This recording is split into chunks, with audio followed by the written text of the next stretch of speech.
Hello everyone, today in this video we'll fight against the advanced character of our world around us, and this time we will discuss a topic that sounds really general but it's very important. I mean, there is a question that can summarize this what I want to express. Question goes as follows: who should rule the countries?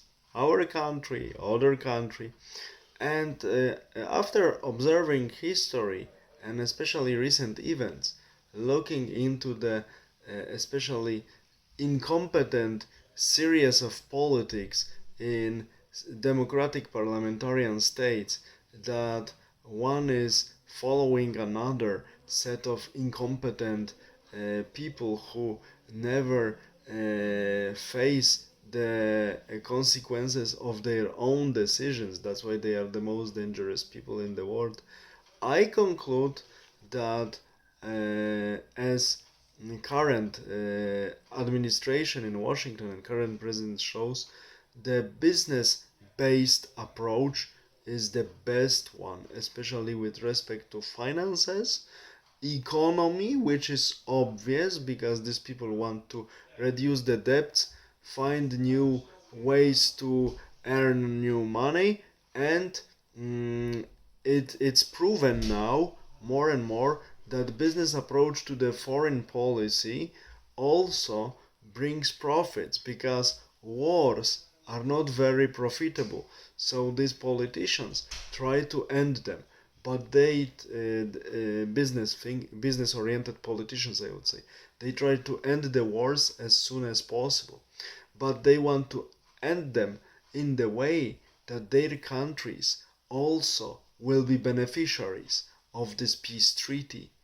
This is, in my opinion, the best approach and the best win-win game one can play in this situation.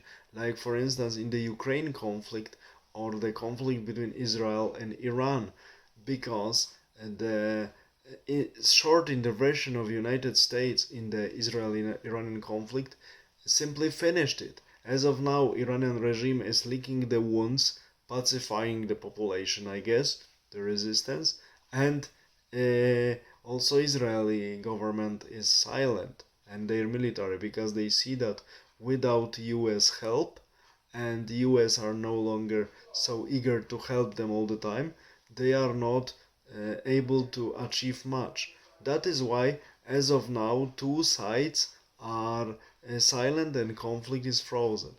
In the Ukraine, soon a new round of negotiations between US and Russia comes, and I think also some political business-based deal will be made and conflict should be finished, at least for some longer time.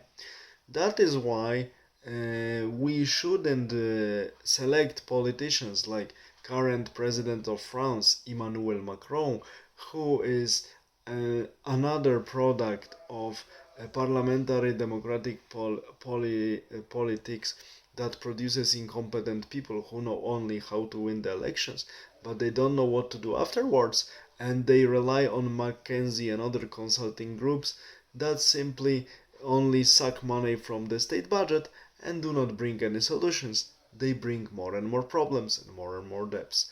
That is why it's always good when politics at any level is more or less motivated and determined by the calculations of expenses and profits of any moves, because such approach induces thinking in terms of responsibility and consequences of the actions that are taken.